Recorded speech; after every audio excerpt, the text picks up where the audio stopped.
Mr. A here, saying, how y'all doing? Yo! Are you ready to rumble? Or should I say tumble? Cause I don't stumble, I bumble like a cracker playing gumbo. Standing on the ground, flat feet firm, killing worms and germs. Ladies and gentlemen, welcome to the Rumble. I am Jeremy Lavelle alongside of the amazing Baby Cake. She is going to be our producer and all-around ring girl. And with me, as always, is my co-host, the suave, the debonair, the ever-sensitive beast of the East, Brent Hooper. Oh, my God. We are in the presence of greatness, ladies and gentlemen. Once again, Brent Hooper. Yes! Man, I think it's his entourage that follows him everywhere. That's what he it has is. his own theme music. Yeah. He travels in a motorcade. I don't know about all that. Like the Coke-mobile. It's got the fiberglass. Yeah, right. Exactly. That's what it's like from the 80s. Do you remember that ridiculous thing? Didn't Steve Urkel end up driving that later? I'm not going to admit to watching that. So Brent called me earlier in the day, and after listening to last week's show that launched today as we were recording it, and he realized some things after listening to the show, and so he's got something he'd like to get off his chest. Go ahead, Brent. Well, it was brought to my attention after a long overdue look in the mirror that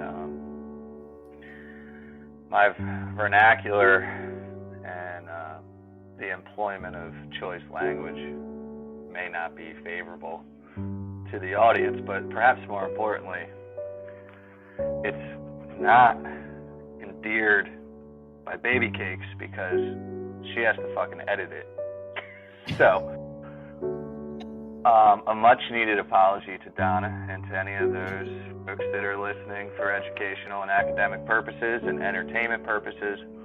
But we've made an executive decision that we're not editing it anymore, and that I'm just try to do a better job. I'm just going to try to do a better job. In all seriousness, though, I know that Donna puts a ton of work in, and so I wasn't trying to make her job harder. But what we kind of discerned is that, the folks that listen, they want the authentic version of us. And anybody that knows me knows that I love dropping an F-bomb and then following it up with Another F-bomb. Yeah, another F-bomb with an SAT word. But it's just, it's one of those things where try to be clean, but I realized, like, I'm probably not, like, either I can't be on the podcast or perhaps it's just, it is what it is. So that was not the most articulate. Well, I think podcasts were made for people like you, because the people who can filter are on the radio. They're on the radio. Yeah, I'm not going to be quitting my day job anytime soon to go be a radio show host. So yeah, they're on federally regulated. He's going to try and curb it, but if one flies out once in a while, I'm okay with it. Just head on a swivel, guys. You know what I mean? Probably. You probably want to turn the show on after the kids get dropped off at daycare. Yeah. Something like that. If you're feeling a little salty sitting in traffic and you're looking for some expletives, good show to tune into. Especially for what I'm about to tell you. Have you guys been on TikTok looking at our channel? I have not. I don't. The most viewed thing on there is the dildo on the roof. It's a masterpiece I like to call Diddler on the Roof. It's the picture. Wow. Good grief. That's the most viewed picture. Yeah. None of our other content, just that. Wow. Conversation for a different day.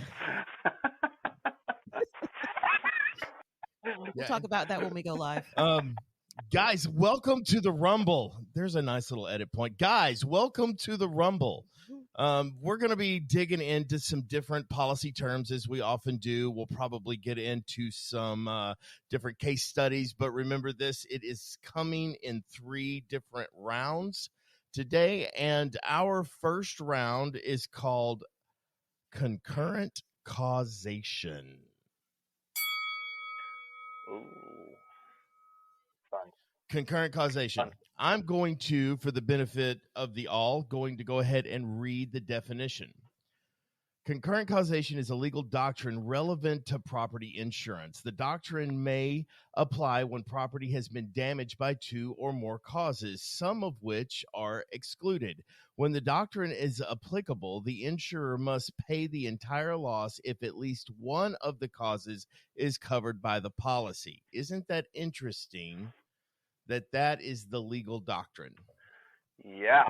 So, because I spoke with an attorney today.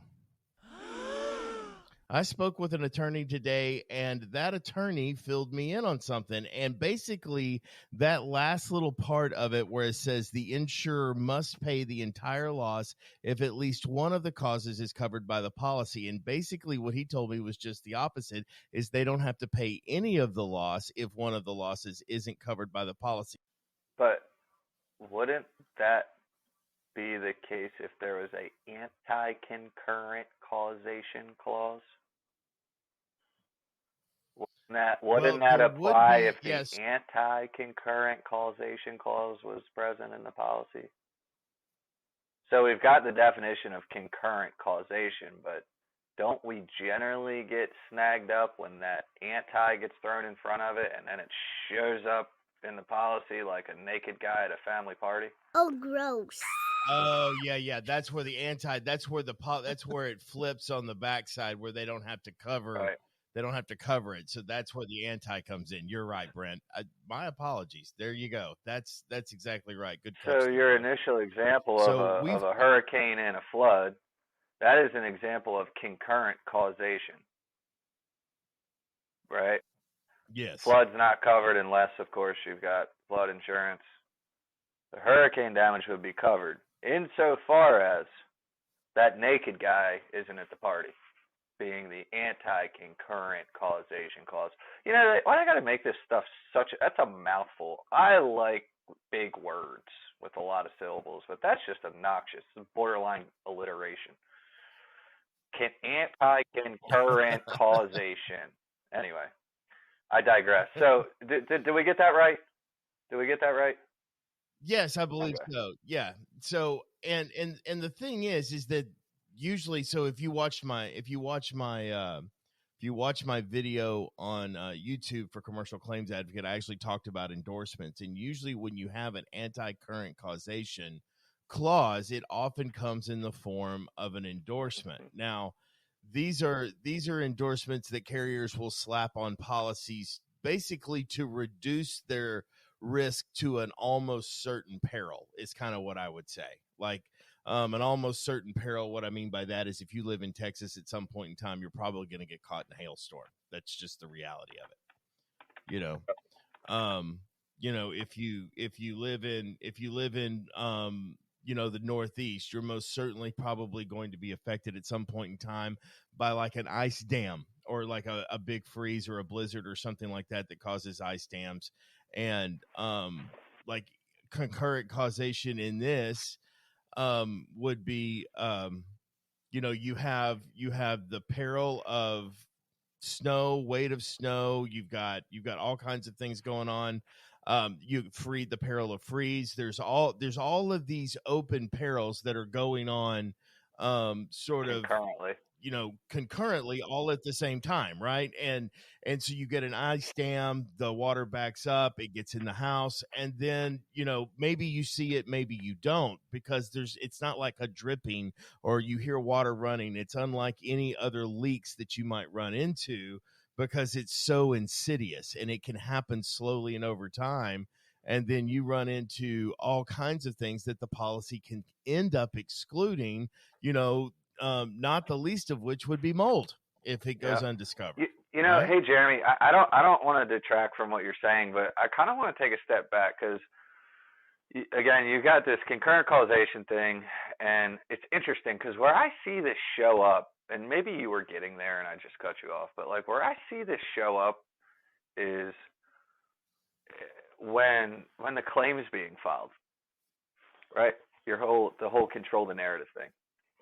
And Whether it's a wind and hail claim with a wind-created opening, and maybe now you've got some water, or maybe it's a latent defect issue, and you've got water damage on it. I don't know. It could be a litany of things, but my point is like I see this stuff happen when the claim's getting filed, just simply based off of verbiage.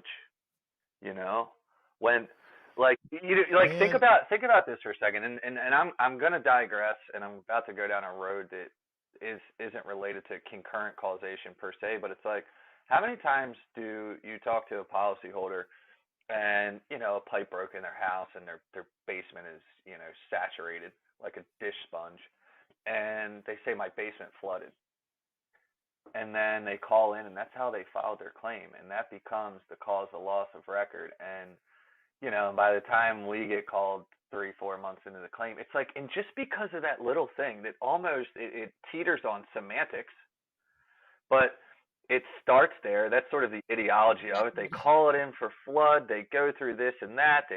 They have the adjuster come out, and they're flood. They didn't know to call a plumber to get a cause of loss report, and then they end up with a. That's a sentence that people normally would say. That's what he's talking about. Yeah, that is exactly his point. They call up, they file a claim. And then they lock them into a cause of loss because they didn't know not to say right. And it sounds so stupid, but I feel like I see this often enough that it's worth acknowledging, right? Like, this is a thing. Yeah. Well, you're not wrong. That's the thing. And generally, the people that are taking these claims often are not adjusters. Yeah. Okay.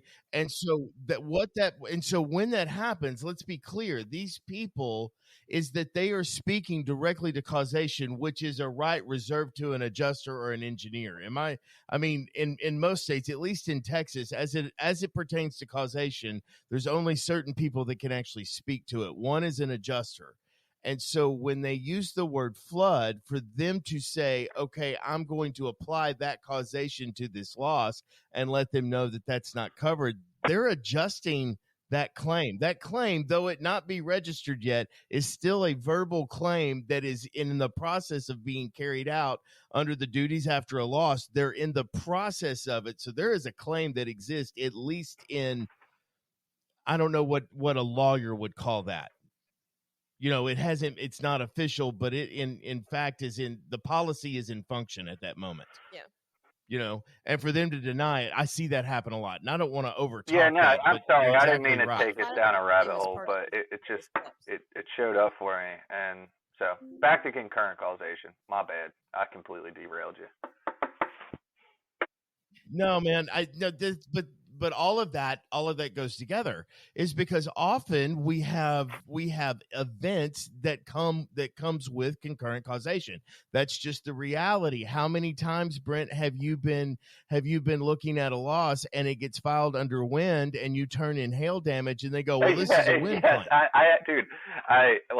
We don't have a video component yet, but I wrote it down. Wind and hail. I wrote it on my freaking pad here.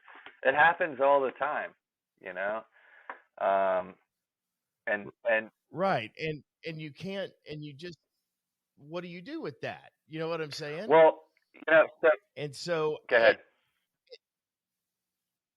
And again, it just kind of speaks to often the lack of experience that you're dealing with, even once you get to the adjuster level. It's like, oh, this is a wind claim. Okay. You said wind. Yeah, and we're not dealing with any sort of, but the wind and the hail, they're both covered perils. So even in the anti-concurrent causation clause, it would have to include this uncovered peril still. Do you know what I mean? There would have to be but we're talking about two covered perils, and the mistake, I just wonder how many times the wind claim and the hail claim both got filed for the same occurrence. And I recommend that you go back and listen to episode 2 if you would like to know what the definition of an occurrence is. It's and I'm actually I have a little dumpster fire claim that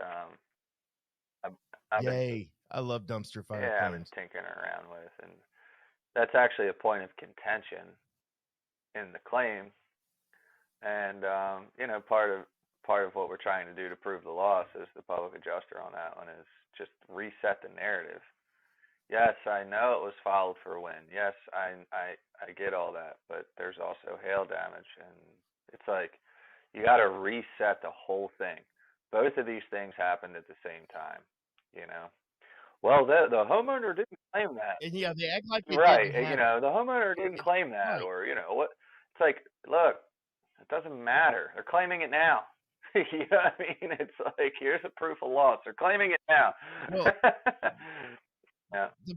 the point is that it's an open peril policy 99% of the time. So guys, let me be clear. Brent and I are not attorneys. Okay, what we are is we are students of insurance policy, and that's really probably the best way to put it. And we study it constantly. We break it down. We go from a 30,000 foot view to the most exegetical way that we can look at it, and we look at individual words and definitions of words and how all of that comes together. So we're not attorneys, but it comes down to the interpretation of the policy and how often that these guys, these adjusters, especially on the carrier side. I was on the carrier side. The only time they talk about policy or teach you policy, guys, is in your pre-licensing course. I have never, all of my years with State Farm, with UPC, with multiple carriers, have I ever been handed the policy. Most of the time, they just had me writing for damages, but they never, ever taught the policy. All they ever taught were guidelines. Right. It's my favorite question. So it's my favorite question to ask. And so, but basically, if you pick up the phone and call the 1-800 number, you are most certainly talking to somebody who probably has never read your policy, by and large. For whatever it's worth, I'll take that like 3 steps further. If you think about, and I would challenge any public adjuster or contractor, homeowner, whoever's listening, you think about the average claim on the average day, and you think about sort of the chain of custody from calling in the claim, that initial intake, to claim assignment at the desk level, to field assignment, whether that be a licensed adjuster, like a staff adjuster, or some sort of independent adjuster, or what have you, third-party inspector, whatever. You get my point. You go through 1 or 2 inspections, same deal, maybe an engineer, whatever. You just run through the gamut. Hell, let's turn this little scenario into a water claim. You've got, some program vendor from insert company name. They send their people out and they're swinging hammers and tearing things out and setting things up. Maybe there's a textile company. Shit, depending on the size of the claim, you might have 10 different people that have their hands in your claim like someone making meatballs, and none of them have looked at your policy. None of them. Not one single person has read your policy, checked your limits, checked what endorsements that may or may not have been purchased. No one. It's literally claim over claim over claim, and the claim process certainly doesn't start with checking the policy, and it certainly doesn't. If you have a competent adjuster involved, it ends with the policy being a part of the conversation. But your average claim, man, people aren't looking at it. Period. That's right. Yeah, yeah.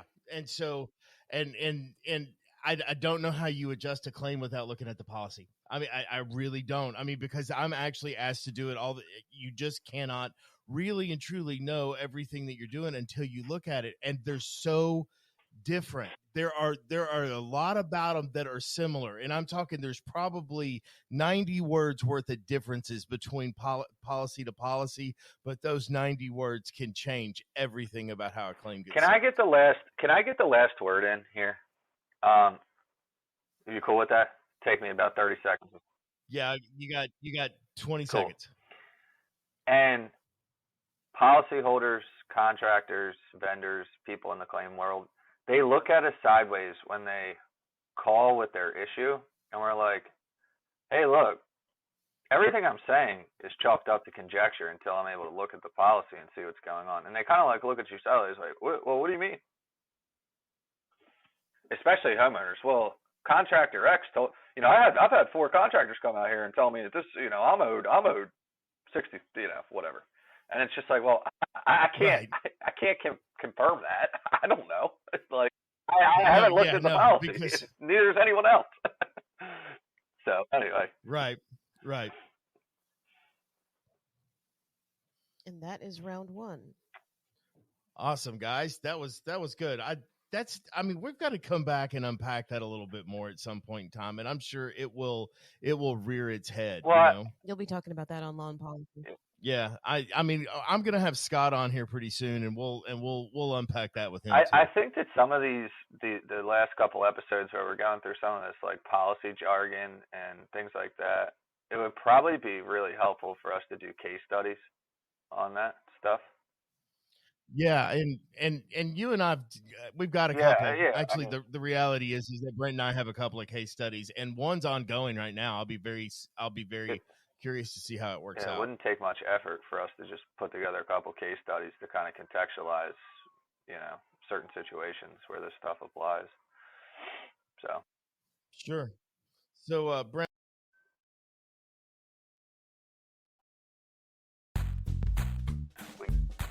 Yeah. So this is a cool one. Military and veterans first responders.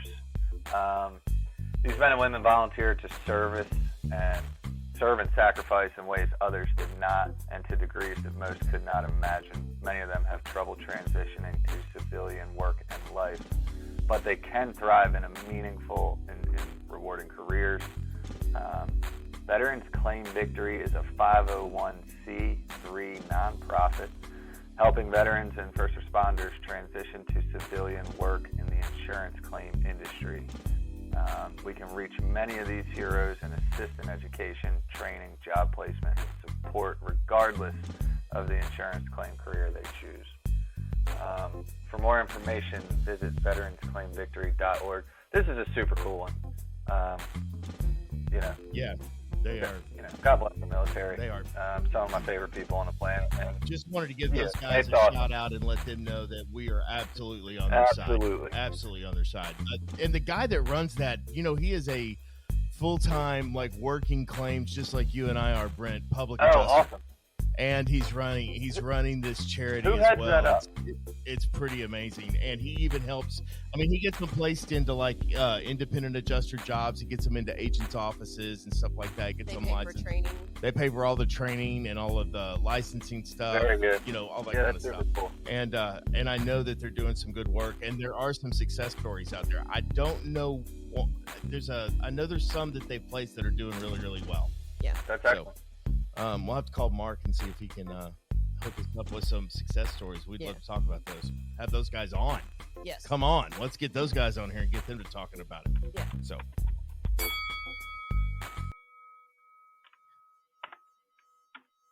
Proximate cause. So in round one, we talk about concurrent causation, and then now there is this other entire legal doctrine called proximate cause. What is proximate cause, you say? So, not to over dramatize it here. So, basically, what you're going to see is, what I often hear is these terms interchanged and moved around with one another.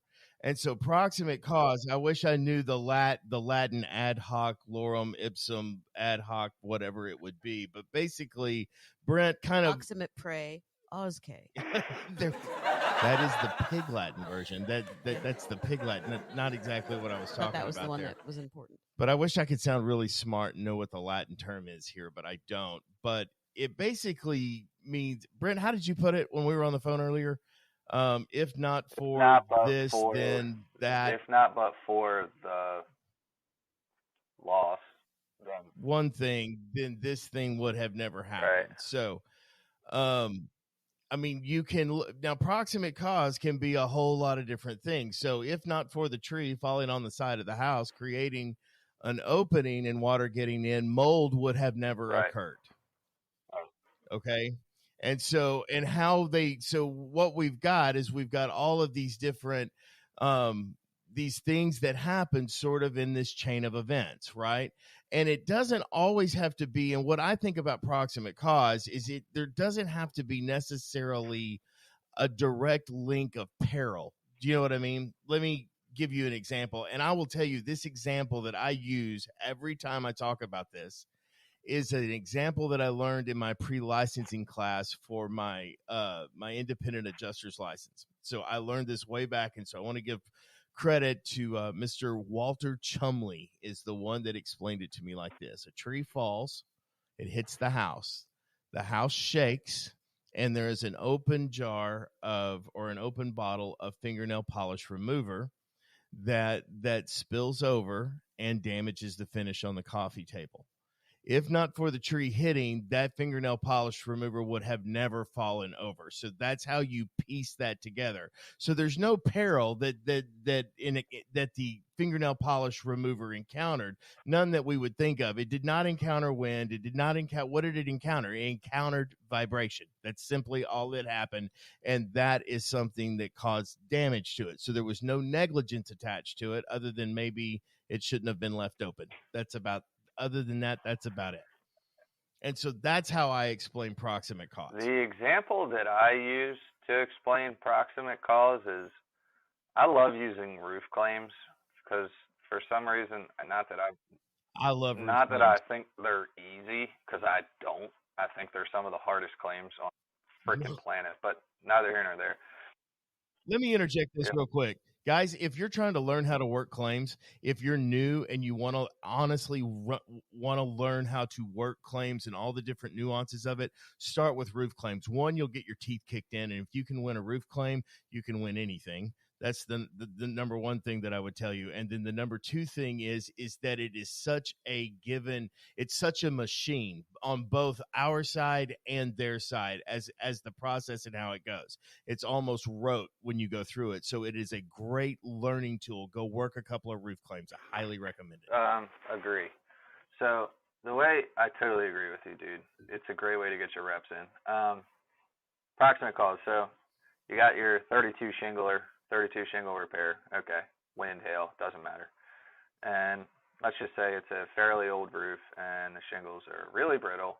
And so you're staring at this one wind damaged shingle in a field of shingles, and the course above and adjacent shingles, we all know that basically making a spot repair, you're going to affect or otherwise jeopardize potentially these other shingles. So again, you got this one damaged shingle, and you've got shingles surrounding it that are, we'll just say, old and brittle. And the adjuster will always tell you, well, we don't care. We only owe for direct physical loss. Well, and we don't owe for wear and tear. We don't owe to, pay for all this other shit because the roof is old. The proximate cause is the wind damage. Okay? Period. Yeah. We wouldn't be talking about these other shingles if not but for this wind damage shingle that seems to be surrounded by a bunch of paralyzed shingles. We wouldn't care about them, but you said that we need to repair this one here, and therefore now we have to talk about these other things. That's how I generally explain proximate cause. Proximate cause is when the homeowner didn't file a claim because their roof was old. The only reason we're talking about these other shingles is because you're telling us to fix this one, and we're sitting here saying, well, we can't do that without breaking shit. So we got to address it. Well, and so really what proximate cause is a bridge between events. Is really kind of how you want to look at proximate cause, because it's really more of a bridge between two events so that you can understand how these two events are linked. And so how you explain that proximate cause is the actual bridge, and it links these two. This happened, therefore this happened, and this is the bridge that it walked across in order for those things to be linked. And then you get into all sorts of other things that when this one thing becomes damaged, now, whether or not the susceptibility of damage has nothing to do with the proximate cause. I just want to be clear about that. So just because a shingle is old doesn't have anything to do that's what depreciation is for. And so as it pertains to wear and tear and the roof being old, that's where you depreciate it. And if you want to address all of the shingles that are old but aren't really damaged, that is addressed through the language of the policy that allows them to depreciate it and pay an actual cash value on those shingles. Now, whether or not they replace them and do what they do is completely and totally up to them. If they just want to replace the damaged one, then there is no replacement cost value up that's available to them. And that's where you address that. But if in fact they do replace everything, which is what their policy covers under an extension of premium for a replacement cost value, if they choose to go ahead and do that, then the replacement cost kicks in. So if you're just basically wanting to pay for that repair and that repair only, and you know that he's going to have to replace the entire roof, or if he tries to do it, the way that you control the money going out is through depreciation. And if he does spend all of the money and does replace his entire roof, then it becomes a better risk. So all in all, this is a win-win for everybody. So to withhold his ability to replace the roof under the coverage that he has purchased and paid for and owns, to regulate that just leaves that dwelling in a higher level of risk than it was prior to the loss. And that's really where I want to come into the proximate cause principle here, because it leaves it exposed, and I could tie any loss to it now if you don't fix it properly, right? Because then everything could be proximate cause. The reason the reason that the roof blew off in the following storm was because we damaged all of these shingles around the one you paid for us to repair. So it's really proximate cause to the repair, not to the windstorm, right? So the windstorm then became the proximate cause of that, because if not for that, then this wouldn't have been the case. It should have survived this windstorm without any problem. Thank you, Mr. Monologue. So God, that's exhausting. What's that? That was exhausting. I'm even tired. I almost did you take fell asleep. A breath? To all our valued listeners, you're going to have to listen to that one a couple times. Well. You're going to have to listen to that one a couple times over. Did you and Baby Cakes make a deal that, hey, I'm going to go on 1 90-second monologue and we're going to cut that bad boy up? We're going to cut that bad boy up. I didn't even think of that. Donna's going to get 20 TikTok videos out of that monologue, bro. Yes. Actually, she's actually cussing at me right now because all of her clips have to be 60 seconds, and I went 30 seconds over, and so now it wrecked her clip. I should have done it faster. Hey, all kidding aside, look, the definition here, the proximate cause, according to IMRI, right? The cause having the most significant impact in bringing about the loss under a first-party property insurance policy when two or more independent perils operate at the same time to produce a loss. So it's interesting. You talked about that bridge, right? When I read this, and again, this is interesting stuff, and while there are definitions, and this has been examined in court, the way that we understand it isn't always as clear cut, or at least the way that these things are employed isn't always clear cut. So you talked about that bridge, the chain of events. And the way that I look at this is, so you've got wind and you've got, we'll call wear and tear. The wind is covered. The wear and tear is not. The proximate cause is wind, which bridges this claim. Wear and tear, you can claim wear and tear, it's just not covered, right? So you've got two perils. You've got wind damage covered, you got wear and tear not covered. The wind being the proximate cause. And with no anti-concurrent causation clause in there, now it's got to be covered. You've got to cover it. And that's the right? I'm putting this in the phonics edition because that's how I operate, right? It's like that wind damage is the bridge to those other things. Now, to be clear, your average carrier adjuster is not going to know what the hell you're talking about. If you go in and you start dropping proximate calls and all this stuff, they weren't taught that at the water cooler. Okay? They weren't. No, you've got to draw the dots a lot closer together. You basically have to illustrate what's going on here and explain it to them in the most pedagogical of ways. Sock puppets. So those work. Yeah, I find them very effective. It is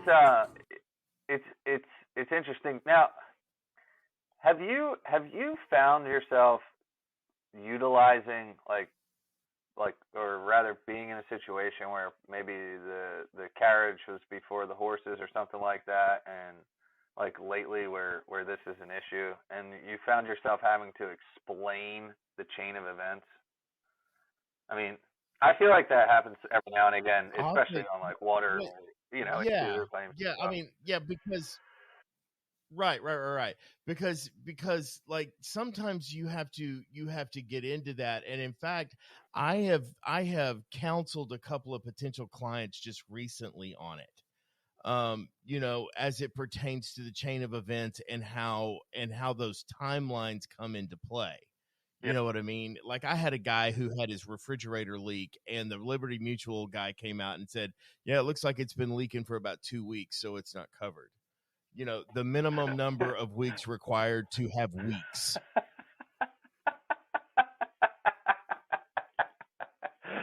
The minimum number of weeks required to have weeks. So that's good. We're going to go ahead and have to, unfortunately, I know this is really disappointing to you, but we're going to have to go ahead and let you know that we don't owe for that. That won't be covered. Right. And it's like, well, when did the damage begin, sir? We know we have a general idea. None of us know any of this. And he 8 to 10 business days ago. He just looked at it and goes, yeah, that's been there for 2 weeks. I mean, and I know nobody can see me, but I don't know if he like stuck his thumb in his mouth and did that. Hang on, let me see there. And just, drew in his sights. It's like, yeah, that's about 2 weeks old, I'd say. I can tell because there's some of this stuff here that's rotted. And so this has been going on for a while. And it's like the guy sent me 2 or 3 pictures of it, amateur pictures of it, and I'm looking at it and I'm going, I don't see anything there that points to the fact that it's 2 weeks old. I'm curious what this guy's looking at. And I mean, this guy is clearly paid by the hour because he turns in a claim that's basically a full denial. He's not paid based on the claim. I can tell you that. But I mean, it's this small little, I bet it's not a $12,000 loss, and it's in a kitchen. So if anybody's ever worked claims, they know if you can get in and out of a kitchen for under 15 grand, man, you're doing really good. Not bad.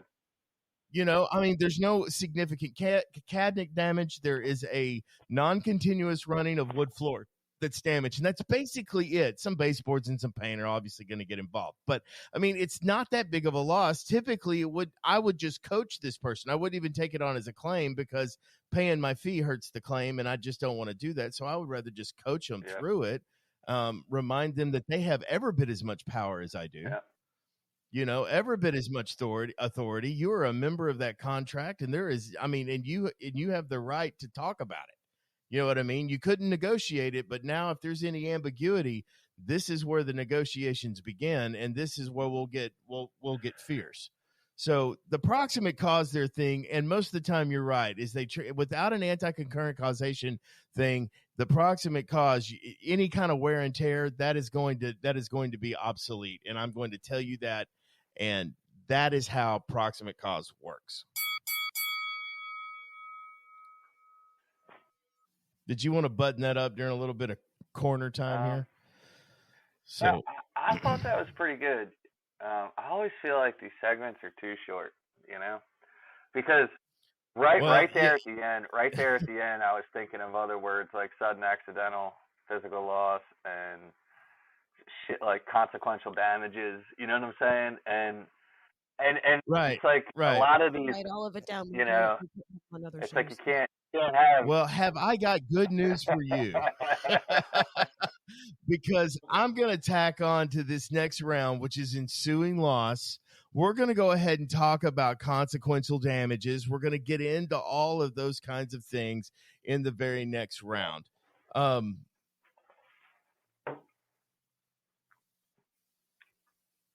Okay, so that was just plain dead air. What were we waiting I for? honestly looked down for who we were going to shout out to. I thought that there was a shout out, and that was an effort to segue into that. So, I mean, we can edit this part out. Well, pretty easily. I don't have the exact wording, but we did get some good feedback for our. We did. Let's tell us about that kind of back and forth, and well, they just said that they appreciate the content and it's very informative, and they look forward to more. So that was pretty cool. we're getting some high praise out there, Brent. Wow. I am. They like I'm it. excited. People are listening.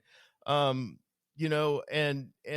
guys, please do not be afraid to interact with us. I mean, please click like and subscribe. I'm sure I'll say that again, but Yeah. we want your comments. And in fact, you can email us at painoftheclaim@gmail.com. The pain of the claim. The painoftheclaim@gmail.com. I'm on social media. You can find me on Instagram at Claims Coach, and I'm on TikTok at Claims Coach. Our Facebook group is on and popping. Yeah, the Facebook group is really moving along too, Brent. So the Pain of the Claim Facebook group. So go in there, join that thing. I mean, we haven't had any kind of really big discussions or interactions yet, but I'm looking forward. Well, here's something too that I would urge our listeners or anybody with an interest is give us feedback. If there's something you want us to try, something you'd like to hear more of, we're open to it. If you think something sucks, let us know. Because we are just But be nice. we are just getting going with this, and obviously there's so much ground to cover and so much stuff we can do. I mean, you and I, Jeremy, aren't the most creative guys in the world. We're just passionate about what we do every day. So you're not going to hurt our feelings. So anybody listening, any feedback's good feedback. So absolutely. You will hurt my feelings. yeah. So I'm just throwing it out there. Yeah, if you're I going to will be an cry. asshole, send it to me directly because I'm pretty good at that. right, Yeah. right, yeah. If that's what you're gonna do, absolutely. Baby Cake is a sensitive soul. So yeah, but we also love any kind of constructive criticism. Like if the audio's not right, please let us know. If anything like that, we would rather because if it's something that we think we can fix, we'll certainly address that, guys. But thank you so much for listening. You guys are the ones that make it absolutely worth it doing this, and we're glad to have you. Ensuing loss, I'm going to add consequential damage to that as well. These they do that to make you look stupid. It's true, man. So hey, let me interject real quick. We're going to start with a definition. An exception to an exclusion in a first-party property policy that applies in a special type of fact pattern where the damage caused by an excluded peril operates as the link in the chain of events that enables a covered peril to damage other property.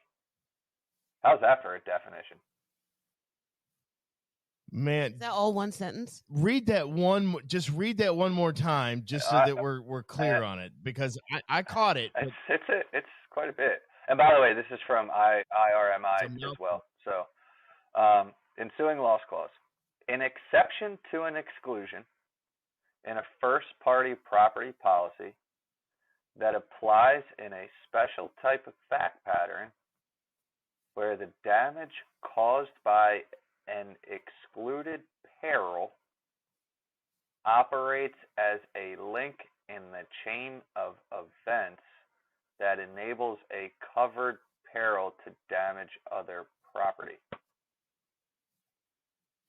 So basically, when your roof is old and brittle and can't be repaired, that is not something that you can claim. But what you can claim is wind damage. And so if wind damages that, the ensuing loss of repairing the covered damage causes additional damage to the property. That was as confusing as what you were. Yeah. I don't know. That made less sense than what you read. Now. Well, dude, I mean, look. Got guys pulling in to hold up liquor stores after that now. Great. I've lost the listener there. Tell me if I'm getting this right. Pipe breaks. We don't know. We don't know for the $10 to fix the pipe, the actual hardware, right? We don't owe for that $5 piece of plastic to fix the pipe. Right. But everything that ensues after, all that water damage, all that other stuff, would fall under ensuing loss, right? Yeah, it falls under ensuing loss, and it also falls under anti-concurrent. It also falls under concurrent causation. So just because, and remember why the pipe breaks matters. Yes. Okay, so why the pipe break absolutely. matters. So if the pipe breaks because it's old, like it's a cast iron pipe and it's old and it's rusted and it gets eaten through, and so you see that happen a lot of times. So if the pipe breaks because it's old, no, the pipe is not covered. If the pipe breaks because it's frozen, then it is covered. Yeah. That piece of hardware then is covered. And then so now we've got, the pipe is covered under one peril and all of the other damage is covered under the peril of water. It's not covered under the peril of freeze. Let's break that down. So, you gave two examples, and I'm glad you delineated, right? So in one, you've got a old cast iron pipe that's, corroded and rusted. Corrosion excluded, correct. Right? Pipe breaks. Mm-hmm. In that scenario, generally speaking, and I want to remind everybody, we're talking very generally here, but generally speaking, corrosion, breakdown, it's not covered. So what it means is that pipe repair, that hardware, not going to be paid for, but all the other stuff is. So you got two perils. You got one that's old, corroded, wear and tear, whatever, aged, pipe breaks. Second peril is the water damage, right? Depending on the carrier, even the access to get to the uncovered pipe is yes, covered. Yes. So that's bucket A. You've got two perils. One peril's covered, or one peril's not covered, one peril is. Bucket B, concurrent causation.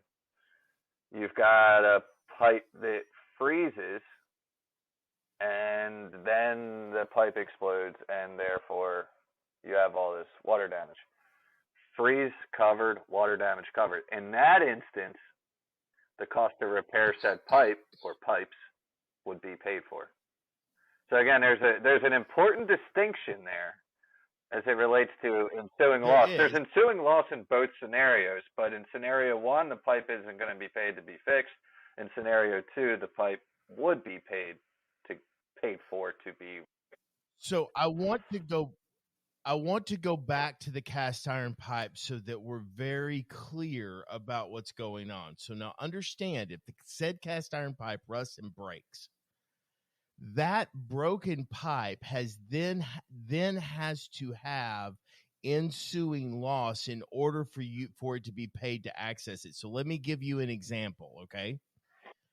If you have a slab leak, and the pipe is broken and water is running and it's running out of the foundation and it's running down the way, and there's just really nothing you can do, but the water is not coming inside the house. Like, it's not coming up through the floor, damaging the drywall. It's just running out of the house. There is no coverage for that. None. The only way that the access to that pipe is going to be covered is if it is causing damage. So damage to the floor above the pipe. It can, and in my case, the cast iron pipe, which is usually a sewer line, causes a backup, and then you have a Cat 3 water loss inside your home. Then those sorts of things are covered because it falls under mitigating efforts. And that's why the access to it, because the policy demands you take mitigating efforts to fix and to cover that thing from ever doing that again, right? So that's where that comes from. The ensuing loss and then consequential damage are not exactly the same exact thing, because you can have an ensuing loss that has two covered perils to it. The freeze broke the pipe. The ensuing loss then is water. Those are two perils that are covered. So because both of those perils are covered, the concurrent causation situation doesn't necessarily apply. Where you have concurrent causation is in the example of the rusted pipe. So the broken pipe is the event that's not covered, but it then has an ensuing loss that triggers a covered loss. And then that's how, because of that ensuing loss, that's how coverage is then applied. But it's got to do some sort of damage. It's got to cause some sort of covered damage. So it's got to damage covered property. Excuse me. Rewind that. It has to damage covered property first. Sorry. I'm just laughing because we talk about this stuff like all day, every day, and it never ceases to amaze what a mouthful.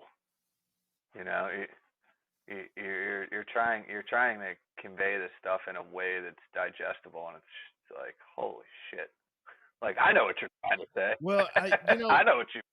Well, yeah, and look, and so I'm not trying to explain it to a classroom of 8th graders. You know what I mean? So that's not what I'm trying to do. I mean, and the best way to really explain this stuff, and as much as we try to do it, is through anecdotes. Anecdotally, we're going to try to explain it. Ergo, the frozen pipe in the wall versus the rusted pipe in the ground. All of these things are that's the biggest thing that you have to understand is what is it that causes these things to all link together so that you can find coverage. And that is really the idea here, is when you start using these principles, this concurrent causation principle, you look at the proximate cause principle, and then you also look at these ensuing loss principles. These are tools, guys, that you use to find coverage in a policy when State Farm or Allstate or Farmers or pick whatever insurance company that's out there. They're all basically going out there and doing that. As it pertains to denials, their job is not to help you find coverage, though they should have an eye for coverage. That's not what they're there to do. And the thing that aggravates me the most, Brent, is that's the bill of goods that they're selling people. When they spend $5 million on 30 seconds at the freaking Super Bowl, it's not to convince people to let them know that, by the way, when you have a loss, you're on your own. You call us because we want to make sure that we can control the narrative and determine how much we're going to owe you, as opposed to you letting us know, which is actually what your policy says. They're not going to spend $5 million on 30 seconds explaining to people how their policy works. They're going to sell them a bill of goods that basically says, we're here to help you set the value of the loss. Well, isn't that convenient? And the more people realize that, if I do not want to play into the narrative of the carrier ever. And so much of what we do is we have let them set the rules of the game. So if I have a hailstorm, guess what? The first thing I'm going to do is I'm going to go up and I'm going to draw a test square and start drawing circles on it, Brent. That's what I'm going to do, because you know why? Because that was the guideline that was taught to independent adjusters to determine whether or not a roof needs to be replaced. And it doesn't really have any sort of scientific method other than it was just a good rule of thumb. It has no bearing as far as whether or not a roof should be repaired or replaced whatsoever, but it is what we use to determine the condition of a roof, guys. And it's wrong. It's the narrative that the carrier is presenting over and over again, and we're playing their game all the time. And that's why I don't want a reinspection. Your reinspection involves somebody other than you going out, taking pictures and turning them in, which is exactly what I have done. What is wrong with what I'm showing you? And I get that that's a rant, and I'm sorry to have gone off on yet another monologue, but I'm serious about this. The more we play into their narrative and play by their rules, we need to hold the policy up and go, no, this is the way that it's going to be done. And by the way, this was your idea. Right. You're the one that wrote the policy. I mean, there's not a whole lot to add to that. There's not. There really isn't. I would remind everybody, though, that the terms that we're talking about, these things that we're unpacking, we're just scratching the surface of some of these principles, right? Listen to the things that we're talking about and go do your own homework, because it's not an accident that your run-of-the-mill adjuster only knows one line of the policy, and it's that exclusionary language under coverage A that we hear every freaking day. It's in every boilerplate denial and partial denial letter that we get about wear and tear and marring and whatever the fuck else it says, right? It's not an accident that that's the only line of the policy that they know, right? And so I would end my little snippet here with, you take these things, we're not suggesting that you should go send 15 emails tomorrow dropping consequential damage and ensuing loss and proximate no, take the stuff, think about how it applies to your queue of claims that you're working on, and start identifying these trends. Because as you get your reps in, you're going to start seeing this stuff coming, right? When your phone rings, within 25 words, you're going to have a rough idea of potentially what's going on as it relates to, your residential claims and things like that. And read the freaking policy. Don't assume you know what's in there. We should do a whole episode on times where we thought we knew, and sure enough, you get a certified copy of the policy, and you're like, "Holy shit, I had that wrong." Right? But again, I don't want to digress on that. But it's like, don't assume that you know. Right? It's just read the stuff, take the principles, and try to apply them in context to what each individual claim. We broad stroke these principles for the sake of brevity and to cover ground and educate the masses. But the way these things apply to individual claims, it manifests itself differently, right? I mean, depending on the chain of events, depending on what happened, depending on the circumstances. The definitions of the term, definitions of the terms don't change, but the way in which they're applied or the way in which they're contextually relevant can have some nuance to it. So. Well, I mean, and that's even I said that when I that endorsement video that I did for Commercial Claims Advocate that's out now, if you want to go watch it. I kind of unpacked some endorsements, much like Brent and I did the other day on the Rumble. I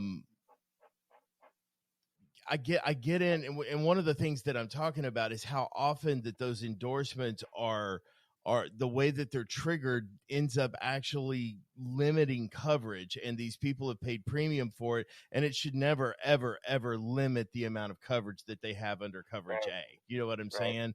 The only time that should that should trigger is when there is no other coverage available, and we're going to give you some coverage, not up to policy limits, but we're going to exhaust all of coverage A before this thing gets triggered. And so it's really interesting how they're misinterpreted and misapplied often in claims. It's crazy. You would think that there would be more of a standard that would be out there. Yeah. So well, I tell you what, on that, I'm going to get the last one in, but code coverage is something that's a good time, and it'll get people arguing with each other about the way in which O&L or building code upgrade. The funny thing is it's really not that hard. I agree. You know what I mean? But how they want it to apply, it's like there's a difference between compliance and upgrade. I get that, and that's the biggest argument that I've heard as of late is the difference between compliance and upgrade. And so, I mean, we could get into some different endorsements. If you guys want to hear something on endorsements, tell us the endorsements that you want to hear, and we'll do an entire Rumble on different endorsements, and we'll unpack all of those for you guys. And send in your questions, the endorsements that you want us to talk about, and we'd be happy to make that an entire show. And hit us up on the Pain of the Claim on Facebook. And sorry, Jeremy, I totally didn't. No, keep in mind, guys, I'm from the East Coast. Jeremy's obviously in Texas, so the stuff that Jeremy sees every day is slightly different than the stuff that I'm getting kicked in the chest with. So. It's all fair game, even if it's something, if you're out on the West Coast or something, send it in, we'll unpack it. We'll talk about it. We bring you on the show, whatever. It's all fair game. It's helpful to know what kind of state that you're working in so that we can kind of research the laws on that. 'Cause California is really different. you know, and maybe if we can't figure it out, we'll find somebody who does, and we'll bring them on. Yeah. So I wouldn't mind talking to California Leland. Yeah, I was gonna say So- I'm pretty sure Leland wouldn't mind weighing in on some of this stuff. Yeah, Leland's got some opinions about some things, but you don't say. I'm just saying. Typically I just sit there and nod with my jaw on the ground. You know what I mean? That dude's forgotten more about claim settlement than I know. Man, he was actually on the pain of the claim not too long ago. There's an entire episode of Leland Kuntz on the pain of the claim, and it's like a bedtime story. Yes, I asked him if he would read to me. I mean, it's so. I mean, he does it. He does it so well. I've never great. met him. He's I've great. I've never talked to him, but I've heard. The only time that I've met him is praises. I mean, and the only time I've met him was on the pain of the claim. When we had him on the pain of the claim, it was over Zoom. Is the only time I've met him. But, man, that guy is a wealth of knowledge, and whatever the law is in your state, he probably knows it. But he'll tell you every time, I'm not a lawyer. But I think he's lying. He secretly went to law school. I think he just don't want to tell anybody. I'd be embarrassed too. Because people ask for free advice. I wouldn't tell anybody either. So he likes working in the trenches. Well, guys, thank you so much for all of the time. Brent, once again, man, it is always a pleasure. Baby Cakes, thanks for holding down the fort over there for us and keeping us on task. We couldn't do it without you. Guys, say some nice things to Donna, because she is the one that puts the show together for us every week. And she does all of the editing, and so all of the stuff, that anything cool that you hear on the show is probably because of Donna and not because of me and Brent. But guys, click like and subscribe, hit us up. We want to hear from you. Thank you so much, and we will see you on the next one. Ready to ram you like the fire slammer jammer. Yes, we're coming up, don't even try to diminish it. I won't start it, but I damn sure will finish it.